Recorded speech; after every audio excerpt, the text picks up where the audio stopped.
कभी भी जातिवाद नहीं, जमात का राजनीतिक हम लोग करना है, चाहे लोकसभा हो, चाहे विधानसभा हो, चाहे पंचायती चुनाव हो।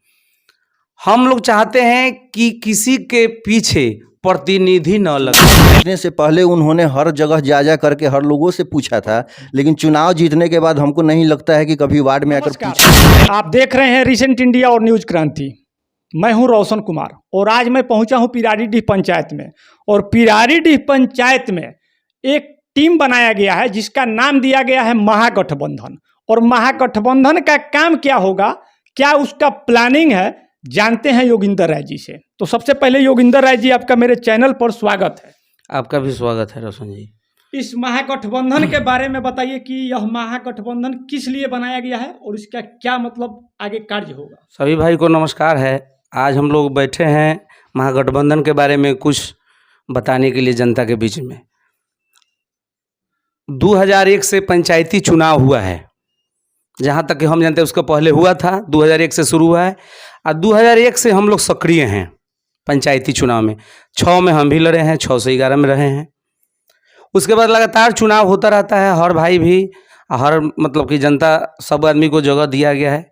लेकिन देखा गया है कि जीतने के बाद सब आदमी ठगा हुआ महसूस कर रहे हैं। वादा तो करते हैं हम लोग, हमारे ही बीच के आदमी चाहे जो भी है, उसके बाद निभाते नहीं हैं बात में। इसलिए सब भाई से, हमारे दोस्त नौजवान सबसे, सभी वार्ड से हम लोग मिलकर एक महागठबंधन बनाए हैं।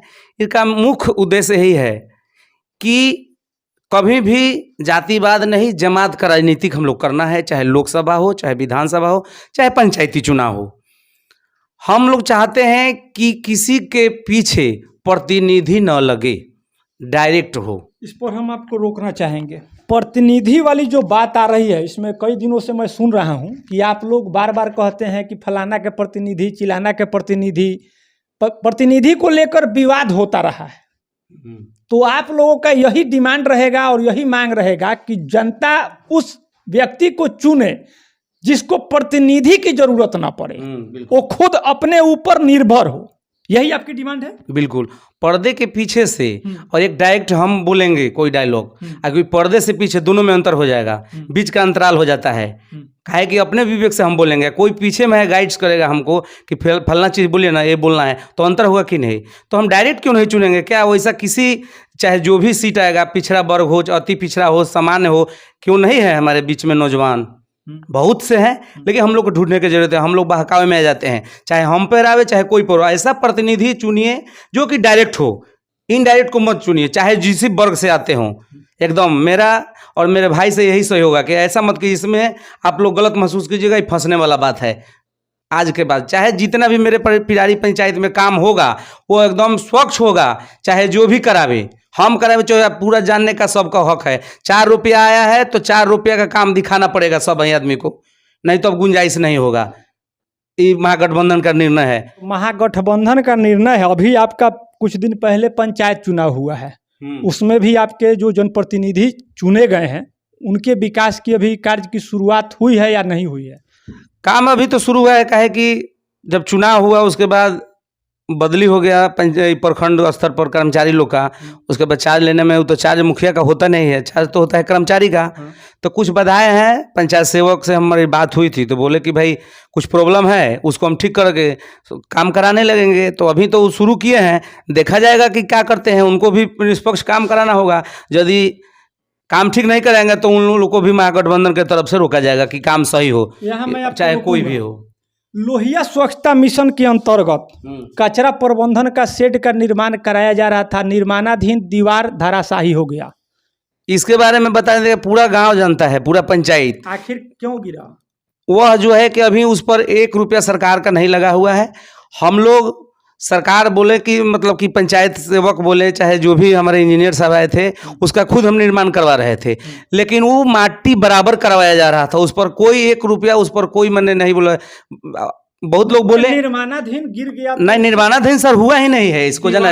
हाँ, दीवार उसको बराबर किया जाता है, समतल किया जा रहा था, उसके बाद ना निर्माण होगा। बहुत लोग कहे कि उसी पैसा से बना है, लेकिन वो पैसा से नहीं बना। अभी उसको इस बात की मतलब आनाकानी हुई। हाँ, हुई थी। तो लोगों के बीच में तो होती रहती है, लेकिन वो बराबर किया जा रहा था। इस पर स्वच्छता का 1 रुपया भी नहीं लगा है, अभी उसको बराबर किया जा रहा है। उसके बाद होगा तब ना गिरेगा तो कोई सवाल खड़ा होगा। ये तो इस तरह से बराबर किया जा रहा था कि मट्टी उधर से ना हो, तो तरह तरह के बात लोग बोलते हैं, तो उससे कोई दिक्कत नहीं है। ये तो जनता है तो सवाल तो पैदा करेगी, इसमें दिक्कत थोड़े है।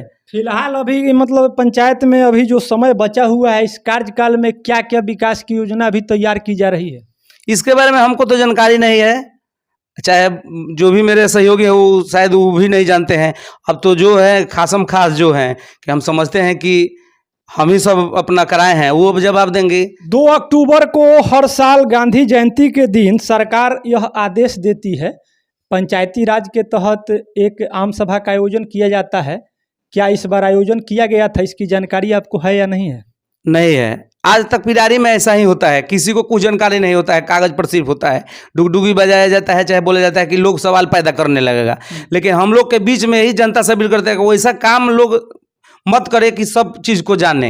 ये हमको बेहद दुख है कि प्रत्येक आदमी क्यों नहीं जाना। तो आखिर 2 अक्टूबर को कई वार्ड सदस्यों से मेरी बात हुई, उसको भी सूचना नहीं थी। आखिर बैठक क्यों नहीं किया गया, इसका विरोध क्यों नहीं किया गया?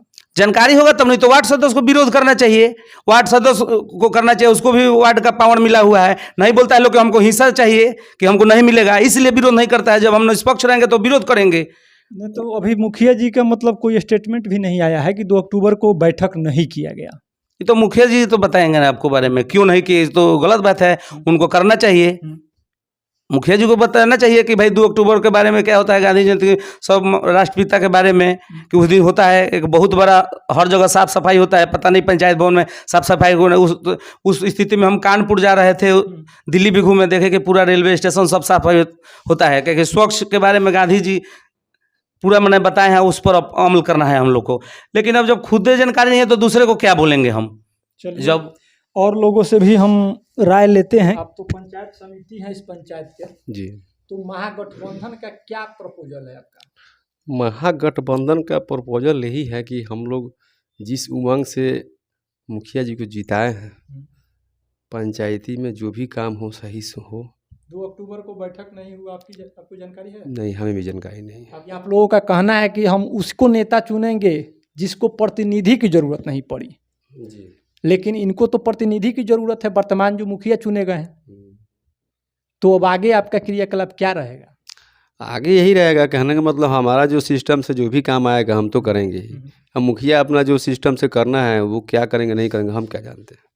हमारा जो सिस्टम है उस सिस्टम से हम रहेंगे। महागठबंधन पर है कि जो भी प्रतिनिधि हो वो सिर्फ अपने माथे से ही काम करे, किसी के सहयोग से ना करे। मेरे साथ हैं भोजपुरी फिल्म निर्देशक सुधांशु त्रिपाठी जी, और ये इसी पंचायत से आते हैं जहां आज हम बैठे हैं, पिरारीडीह पंचायत में।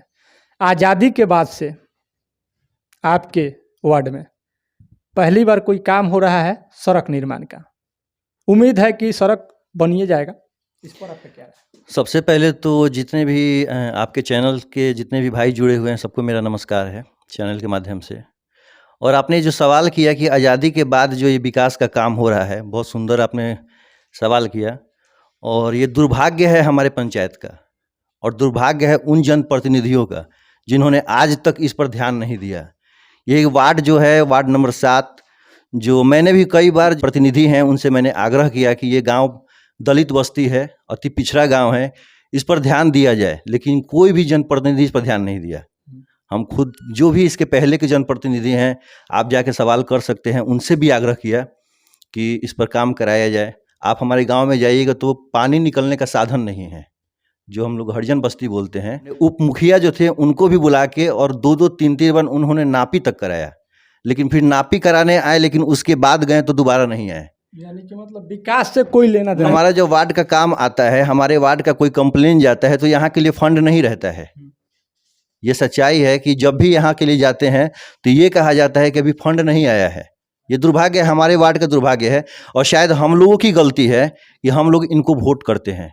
आज एक ऐसे जनप्रतिनिधि जो हमारे अपने भाग में नहीं आते हैं, जिनका आप कमिश्नर मतलब हमारे साथ बैठे हुए हैं, वो इस चीज़ को कहीं ना कहीं महसूस किए कि यहाँ के लोगों की समस्या है, तो इस समस्या को दूर करने के लिए जो भी है अपना बेचारे प्रयास कर रहे हैं। सबसे मिलजुल के हमने भी इनसे आग्रह किया। अब देखिए, जब आप सुनिएगा तभी हम सुनाएंगे। हमारी बातों को, हमारी गांव की बातों को बहुत दिन से जुड़े हुए हैं और बहुत मेहनती हैं, और हम उम्मीद करेंगे कि भगवान करे कि और आगे जाएं और इसी तरह सेवा करते रहें। महागठबंधन पर आपका क्या ओपिनियन है? देखिए, महागठबंधन तो हम लोगों ने बनाया था, लेकिन जो हमने सोचा था महागठबंधन को बनाने के लिए वो शायद हमको दिख नहीं रहा है कि अभी से ही जो भी आपकी संगठन है उस संगठन में अलग अलग राय आने लगे हैं, ओपिनियन चालू है। नहीं, राय अलग अलग नहीं, संगठन हमारा वही है, कहीं कुछ नहीं टूटा हुआ है।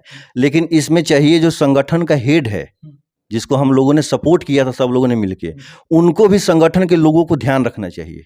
हम आपके चैनल के माध्यम से कहेंगे कि हमारे जो मुखिया प्रतिनिधि हैं उनको संगठन के लोगों को खास करके ध्यान रखना चाहिए।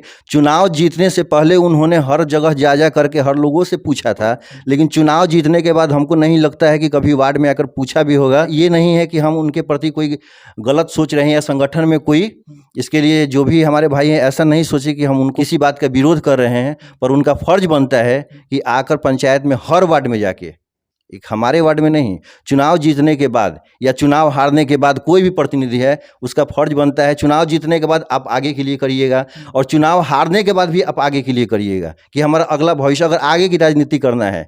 नहीं तो जैसे जो हो रहा है तो आप देख ही रहे हैं।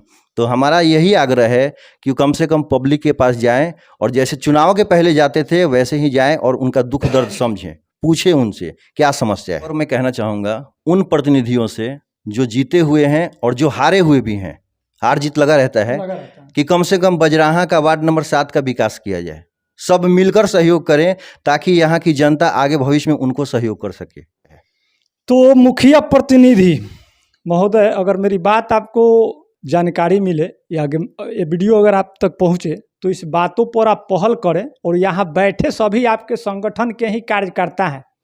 आप तक जो संदेश पहुंचाना चाहते हैं वो संदेश आप तक पहुंचेगा। इस चीज़ को देखने के बाद आप इस पर क्या पहल करते हैं और आगे आपकी क्या गतिविधि रहती है, हम नई अपडेट फिर करेंगे। सुरेंद्र जी, मुखिया प्रतिनिधि होने के नाते आपका दायित्व बनता है कि आपने आज़ादी के बाद से मुखियाई शासन किया है और आज भी मुखियाई प्रशासन आप ही का है और बजराहा के लोगों का दुख दर्द मैंने आपको सुनवा दिया और दिखाने का काम कर रहा हूँ। अगर मेरी बात आप तक पहुंचे तो इस पर जो हो सकता है वो पहल करने की कोशिश करें। धन्यवाद दर्शकों, फिर मिलेंगे नई खबर के साथ। वीडियो अच्छा लगे तो लाइक और शेयर जरूर करिएगा।